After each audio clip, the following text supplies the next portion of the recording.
Hello everyone, welcome to my class. Today I am going to discuss about the topic singularity.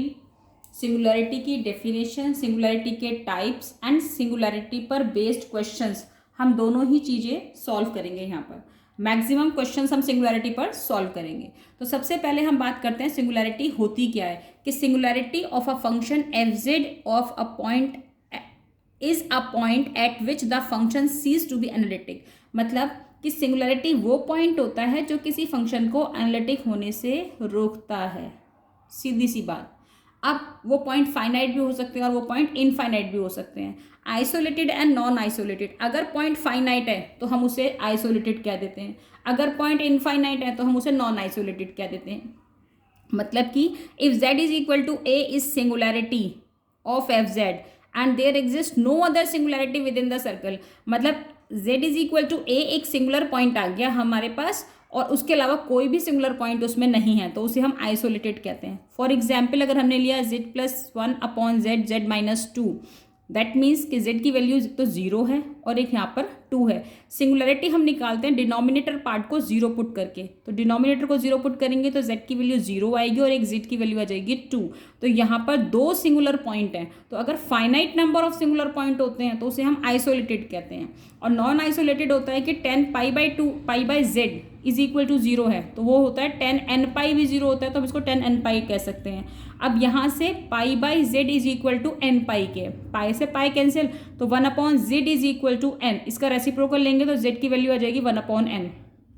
n integer है, 1 2 3 4 कुछ भी हो सकता है। तो यहाँ पर जो z की वैल्यू चलेगी वो कहाँ तक चलेगी भाई। अगर आप 1 पुट करेंगे तो 1/1, 2 पुट करेंगे 1/2, 3 पुट करेंगे 1/3 तो अप टू इन्फिनिटी तक जाएगी। तो z अगर इन्फिनिटी है तो इसका मतलब वो नॉन आइसोलेटेड है। अब इसके बाद बात करते हैं हम रिमूवेबल सिंगुलैरिटी। सिंगुलैरिटी के तीन टाइप है। नंबर 1 रिमूवेबल, दूसरा है एसेंशियल एंड तीसरा है पोल। रिमूवेबल सिंगुलैरिटी वो होती है जो लिमिट तो एग्जिस्ट करती है और फाइनाइट वैल्यू देता है। तो अगर हमारे पास ये देखिए लॉरेंट थ्योरम से F Z is equal to होता है summation A N Z minus एक to the power N plus summation B N Z minus A to the power minus N. तो ये वाला पार्ट इसका प्रिंसिपल पार्ट होता है। अब रिमूवेबल सिंगुलैरिटी होती है कि एफ जेड पर Z tends to A limit लगाने पर वो एग्जिस्ट करे और वो फाइनाइट लिमिट देता है तो उसे हम रिमूवेबल सिंगुलैरिटी कहते हैं। For example sine Z minus A upon Z minus A, Z tends to A limit पर कितना होगा 1। तो लिमिट एग्जिस्ट कर रही है और वो हमें फाइनाइट वैल्यू देता है तो उसे हम रिमूवेबल सिंगुलैरिटी कहते हैं।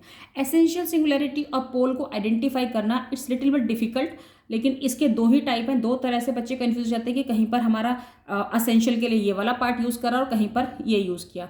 तो दोनों में दो दो टाइप होती है कि दो तरह से हम उसको एसेंशियल और दो तरह से हम उसको पोल प्रूफ कर सकते हैं। तो दोनों ही हम डिस्कस करते हैं। सबसे पहले essential singularity. If f z has finite number of terms और z tends to A limit पर F z does not exist.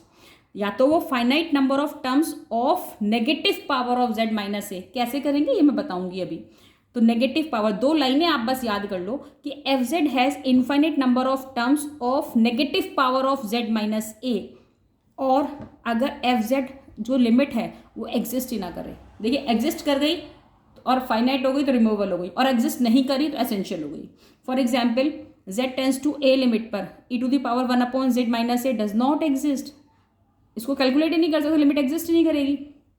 तो ये एसेंशियल सिंगुलैरिटी है। अब बात करते हैं पोल की। Z tends to A limit पर एफ जेड अगर फाइनाइट दे दे, मतलब आपने जो लिमिट है जेड टेंस टू ए उसको एफ जेड में पुट करते हैं और वो फाइनाइट वैल्यू दे दे, इनफाइनाइट वैल्यू देता है तो उसे हम पोल कहते हैं। For example z tends to A limit पर ये फंक्शन है f z z² plus a² upon Z minus a. इसमें आप जेड की वैल्यू अगर a डालोगे तो 1/0 इन्फिनिटी, तो ये पोल हो गया आपका। सीधी सी बात है। अब देखिए चलिए बात करते हैं नेक्स्ट। पोल को ही हम दो तरह से डिफाइन कर सकते हैं। एक तो हमने पोल का लिमिट आपने कैलकुलेट कर दी। समटाइम ऐसा होता है लिमिट निकालने के लिए आपको एक लंबा सा सिंप्लीफिकेशन करना पड़ता है।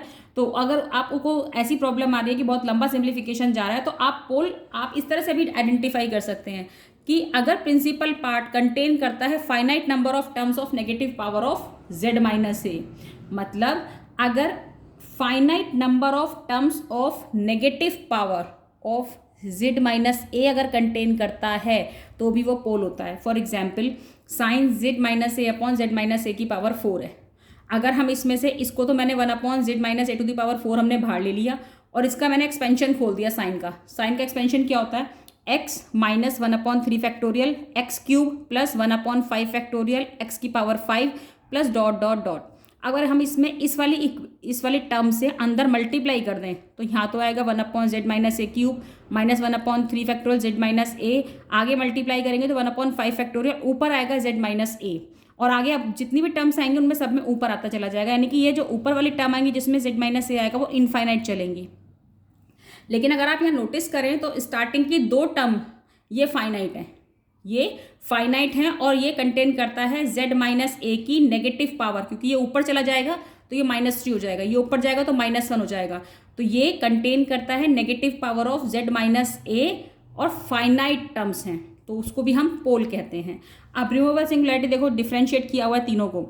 रिमूवेबल सिंगुलैरिटी होती है लिमिट एग्जिस्ट करता है, फाइनाइट है, contain infinite number of terms of negative power of z minus a and does not exist, limit exist नहीं करती।